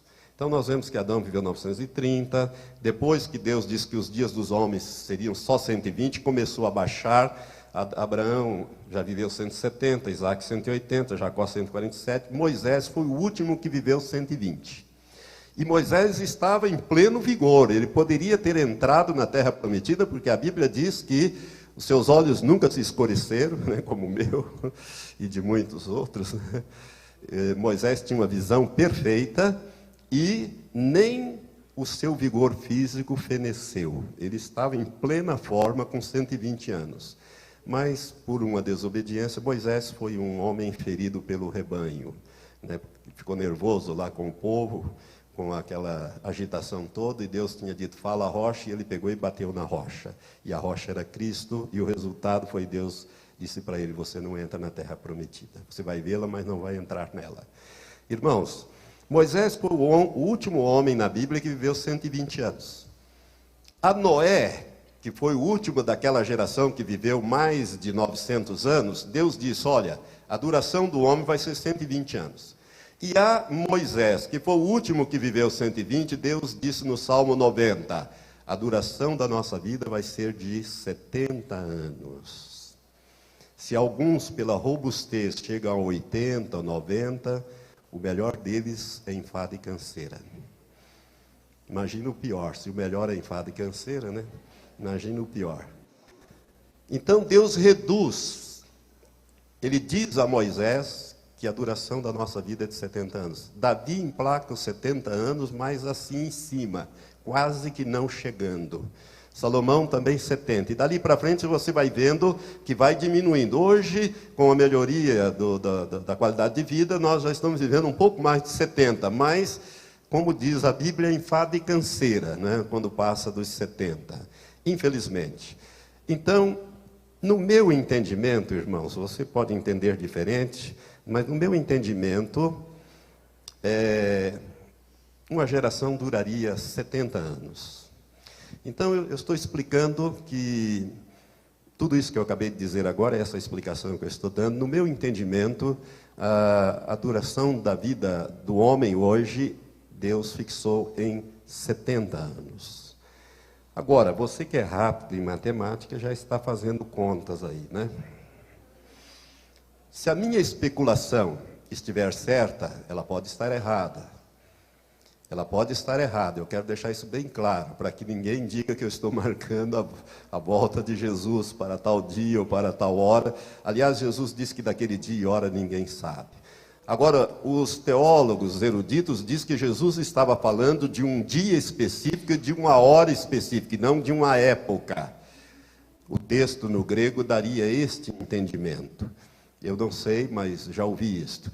De que Jesus estaria dizendo que do dia e da hora, ou seja, um dia específico, uma hora específica, ninguém sabe. E quando eu falar sobre o arrebatamento, eu vou dizer por que não vai, ninguém sabe. Quando Jesus estava em carne, ele não sabia, porque ele tinha se despido, ele tinha deixado seus atributos divinos de onisciência, onipresença e onipotência, e tornado 100% homem e 100% Deus. Mas ele não tinha os atributos divinos. Por isso ele não sabia. Ele diz, nem os anjos do céu, nem o Filho. Entretanto, quando ele ressuscitou, depois da ressurreição, os discípulos tornaram a refazer a pergunta em Atos capítulo 1, dizendo, Senhor, é nesse tempo que restauras o reino a Israel? Jesus desconversou e disse, a vós não vos compete saber as épocas, as estações que o Pai estabeleceu para o seu próprio poder, mas recebereis poder ao descer sobre vós o Espírito Santo. Jesus não respondeu, ele já sabia. Só a Trindade sabe, Satanás não sabe, os demônios não sabem, os anjos não sabem, e os homens também não sabem o dia do arrebatamento. Mas se a minha especulação estiver certa, e eu posso estar errado, ela é tão boa quanto a tua, ou tão certa quanto a tua, ou tão errada quanto a tua, não é?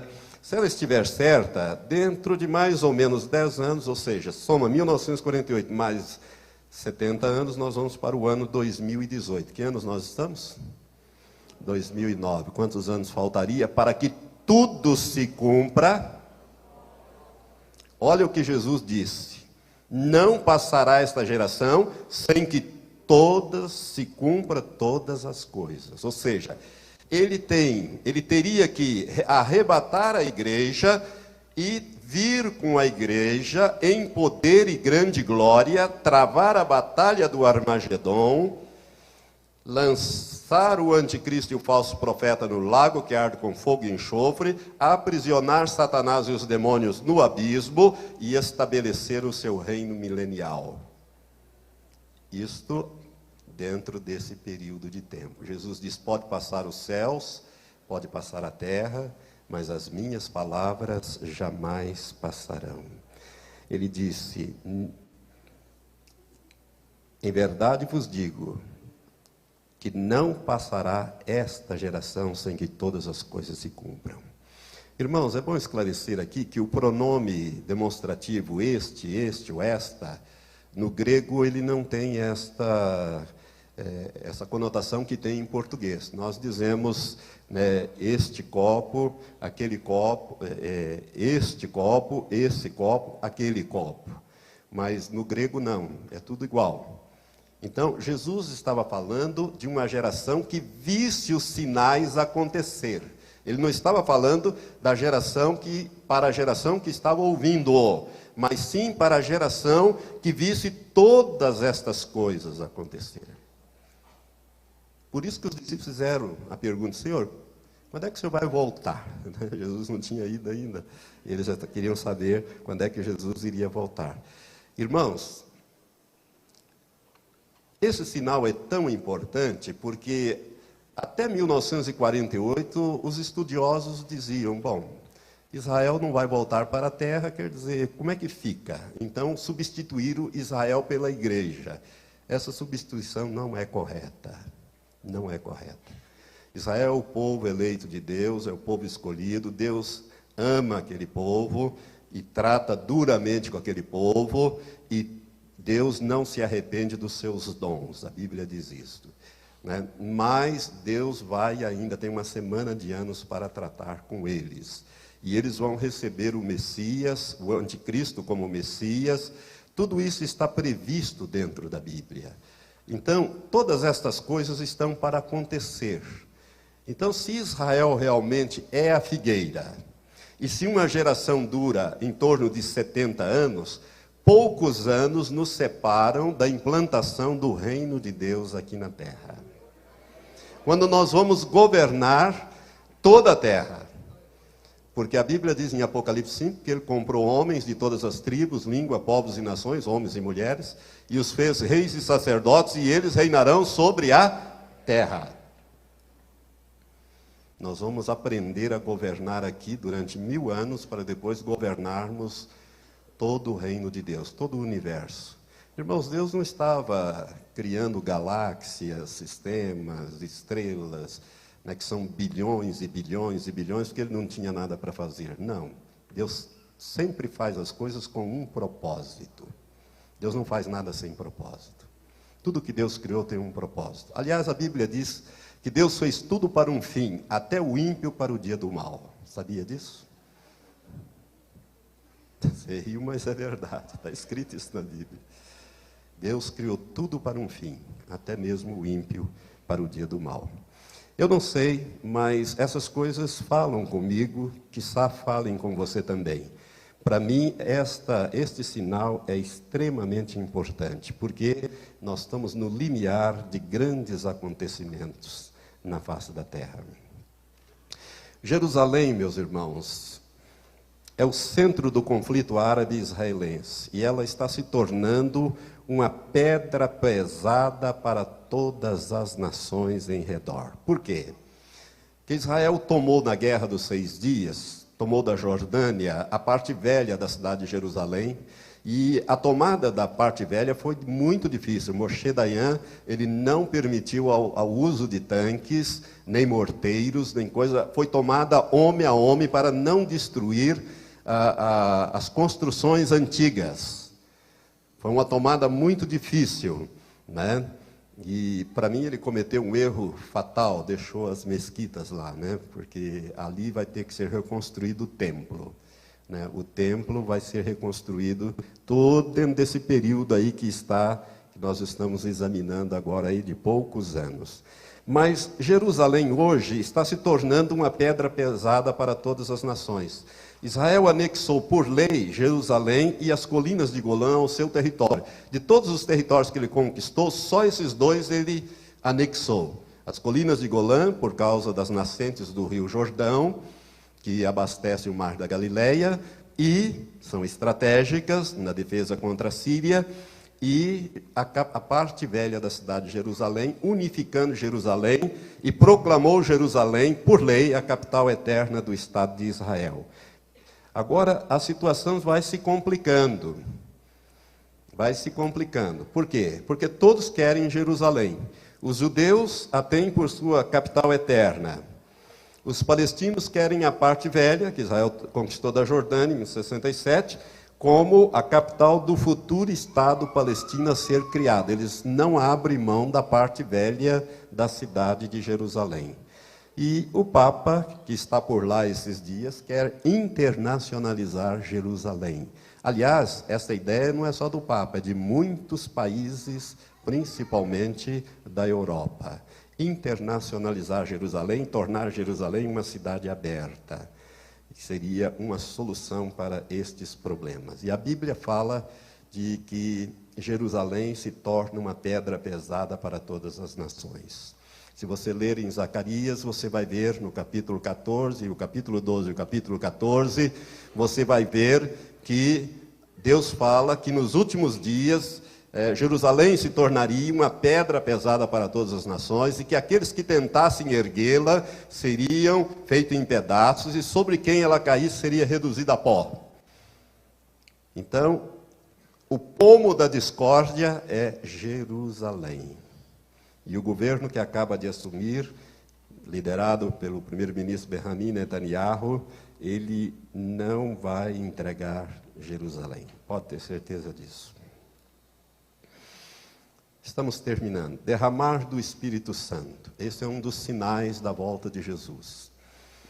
Irmãos, Deus tem feito uma obra grandiosa nos países do terceiro mundo, principalmente, com o derramar do Espírito Santo na África. Não é? Quem acompanha o ministério daquele evangelista Reinhard Bonk, que é mencionado nesse DVD de Daniel Kchuko, que eu falo, aliás, é o ministério dele que editou esse DVD, Cristo para as Nações. Bonk tem sido usado para fazer campanhas evangelísticas na África com mais de 1 milhão de pessoas. Ele já teve campanha de mais de 1 milhão de convertidos com fichas. Irmãos, a última estatística que eu vi num livro, ele já tinha 49 milhões e 600 mil pessoas convertidas na África. Deus está usando poderosamente este homem. E Deus tem levantado, através da obra do Espírito, se você já viu aquelas fitas, DVDs sobre transformações, que você vê tanto aqui na América do Sul, na Colômbia, como também na África, você está vendo o que Deus está fazendo, que é o derramar do Espírito para esse tempo do fim. Avivando as igrejas, preparando as igrejas. Por quê? Porque a noiva precisa estar com as lâmpadas acesas e a reserva no Espírito Santo. E o óleo ali é o símbolo do Espírito Santo. Mas, para e passo com o derramar do Espírito Santo, ocorre também a apostasia. A apostasia é uma realidade bíblica, inclusive. O período da graça, irmãos, está acabando. E o derramar do Espírito Santo, então, visa preparar os santos para subir no arrebatamento. Por outro lado, tem acontecido muita apostasia. Eu tenho recorte de jornais, está aqui, eu não vou mostrar, para a gente ganhar tempo, mas pastoras, igrejas estão consagrando mulheres lésbicas como pastoras. Irmãos, em 1996, eu fui pregar em Boston, nos Estados Unidos, a convite de um parente nosso que morava lá. E fomos andar lá pela cidade, só nós dois, e ele estava me mostrando, esta igreja aqui tem 12 membros, é pastoreada por uma pastora lésbica. Aqueles templos enormes, porque começou o cristianismo nos Estados Unidos ali em Boston, ali é o berço do cristianismo evangélico ali. E foi me mostrando várias igrejas pastoreadas por pastoras lésbicas, por homossexuais, outras que fecharam, viraram condomínios, viraram mercados. Na Europa isso tem acontecido também. A apostasia está campeando por aí. Eu tenho aqui um recorte também da revista Veja, que é antigo já, de maio de 92, sobre o debate sobre o sexo de Deus, dizendo que todas as virtudes ali do Criador são da mulher, não são do homem.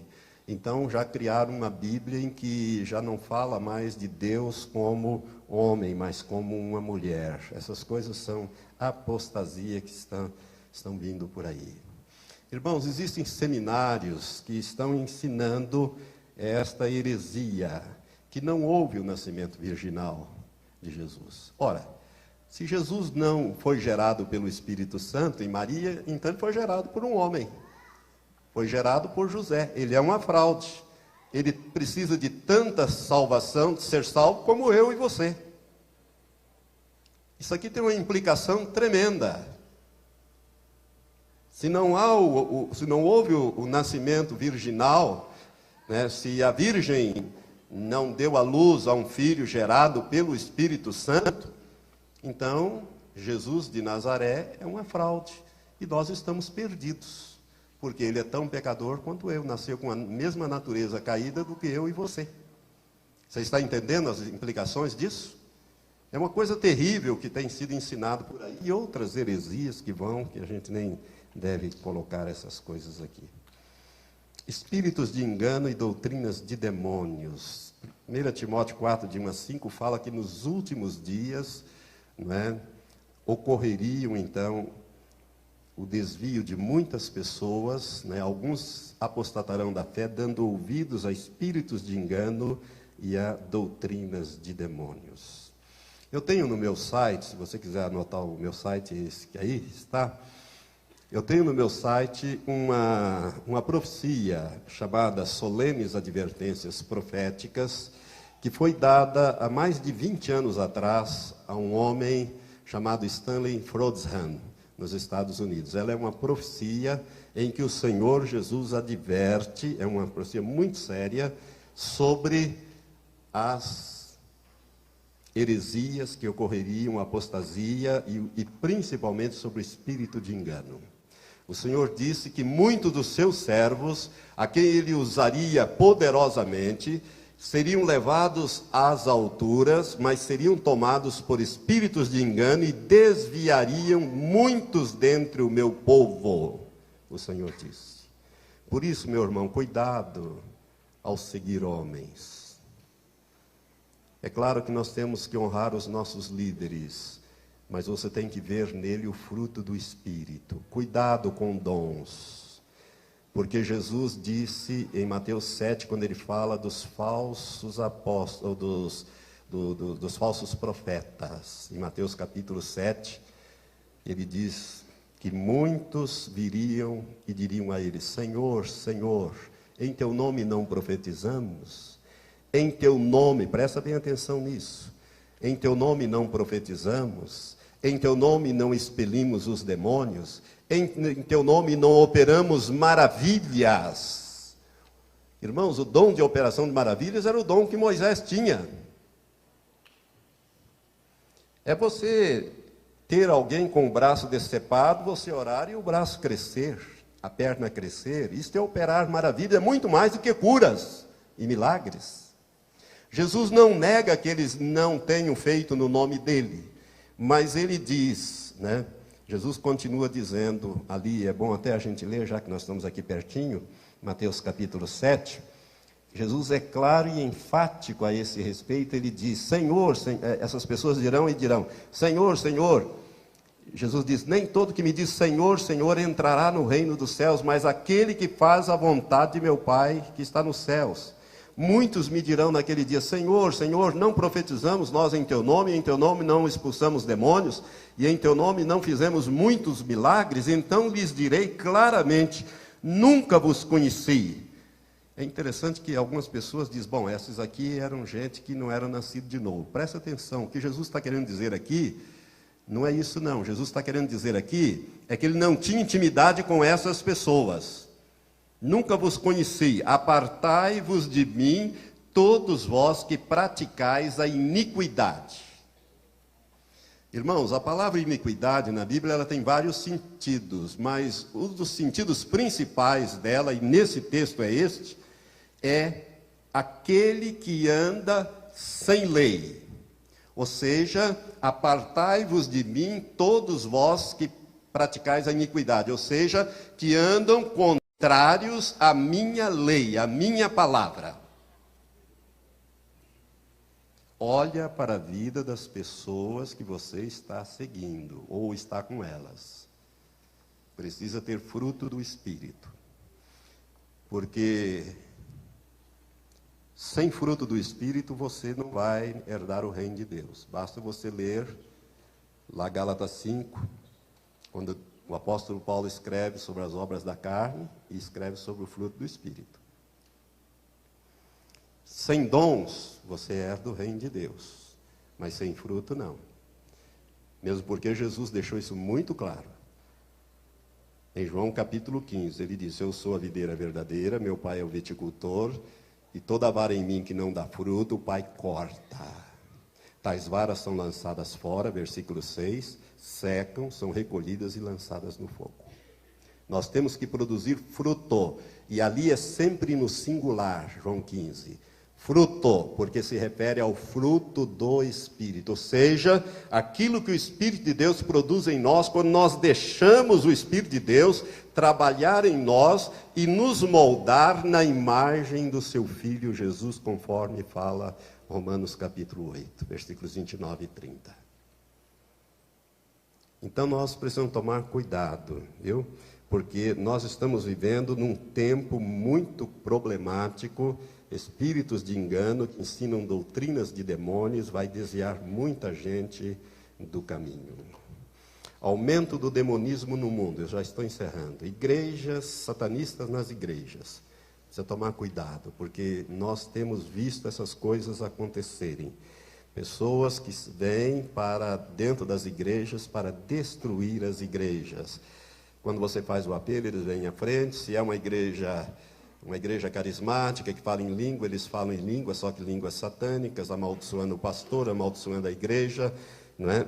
E procuram, são os melhores crentes, os melhores dizimistas, os mais fiéis, participam das reuniões de oração e levam em pouco tempo, eles destroem as reuniões de oração. O alvo é a reunião de oração e depois eles acabam destruindo a igreja, se não forem discernidos. Por isso, os pastores, mais do que nunca, precisam do dom de discernimento de espíritos. Para você discernir se aquilo que está agindo naquela pessoa é o Espírito Santo, ou o Espírito maligno, ou o Espírito do homem. Aumento de pessoas endemoniadas na igreja. Vocês já notaram que de uns anos para cá tem aumentado as pessoas? Por quê? Porque através da televisão, das novelas, essas coisas têm penetrado na vida das pessoas. As pessoas têm praticado esoterismo e têm, enfim, aberto portas através de práticas como a yoga, como relaxamento mental, como tantas as práticas do hinduísmo. E o resultado são pessoas endemoniadas dentro da igreja. Quando você ora uma oração de autoridade, começa a cair gente e você precisa expulsar demônios. Isso tudo é sinal dos últimos dias. E não sei se você já ouviu falar de pessoas que pegam fogo de dentro para fora. Combustão espontânea. Eu tenho aqui um recorte de jornal, inclusive, de uma notícia que fala sobre isso, né? Menina que pegou fogo morre no hospital. Menina que pegou fogo morre no hospital.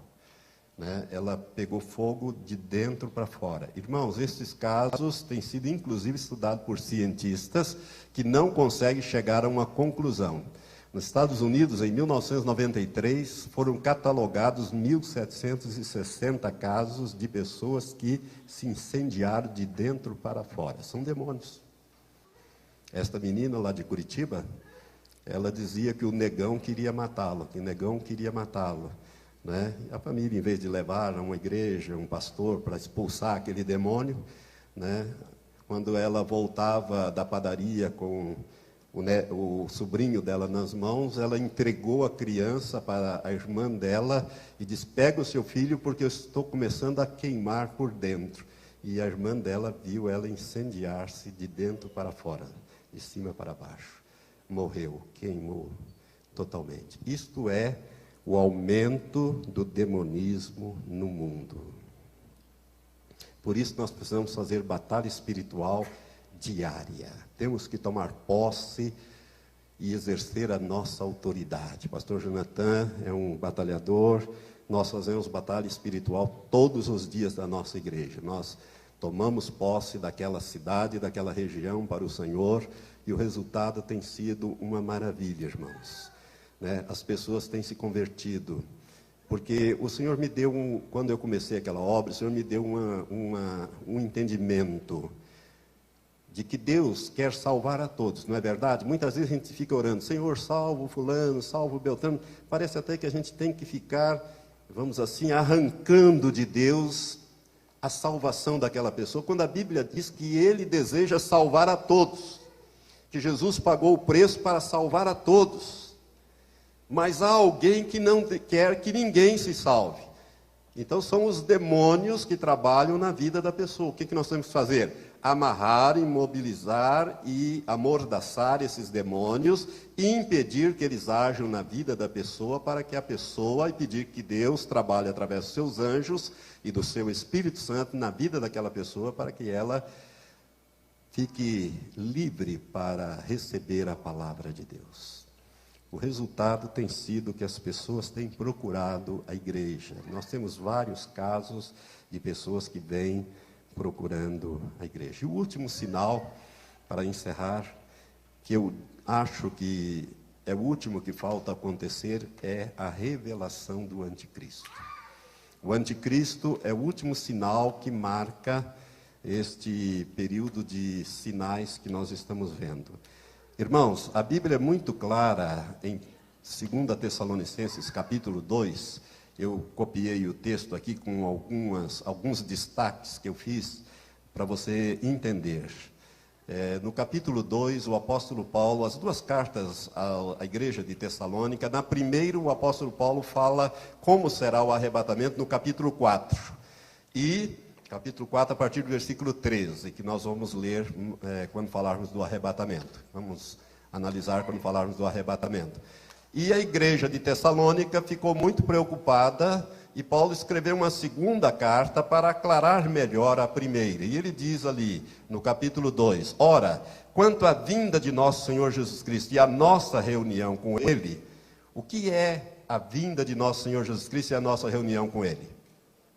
É o arrebatamento. Ele parará nos ares, nós seremos transformados, os mortos ressuscitarão, nós seremos transformados e subiremos para encontrar o Senhor nos ares.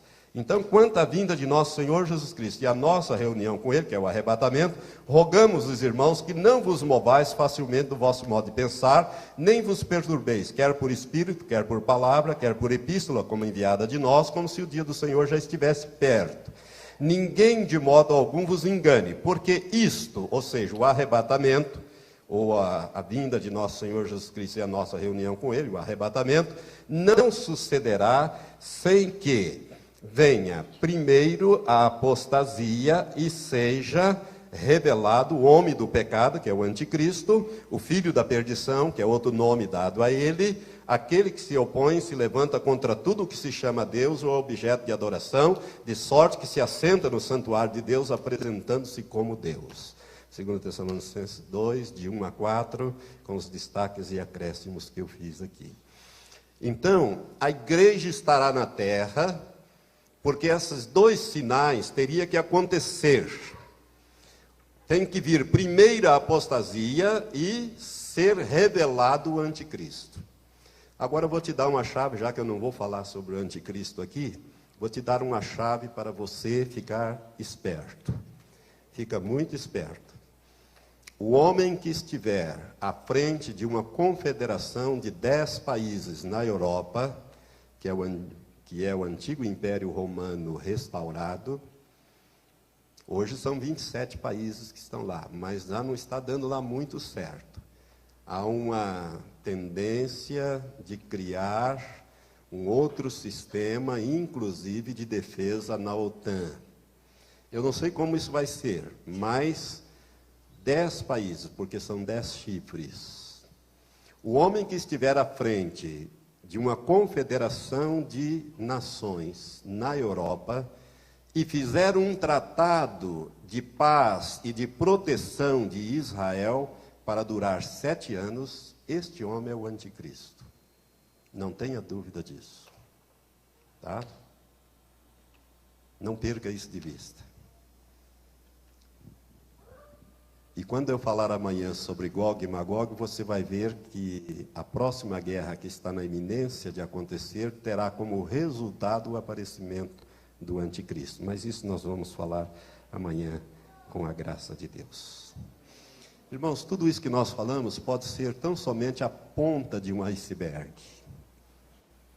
Você sabe que um iceberg você só vê 10% dele, o resto está tudo escondido.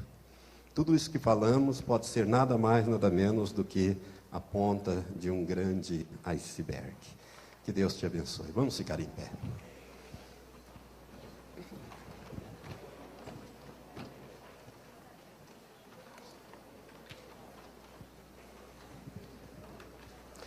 Levante as suas mãos para os céus.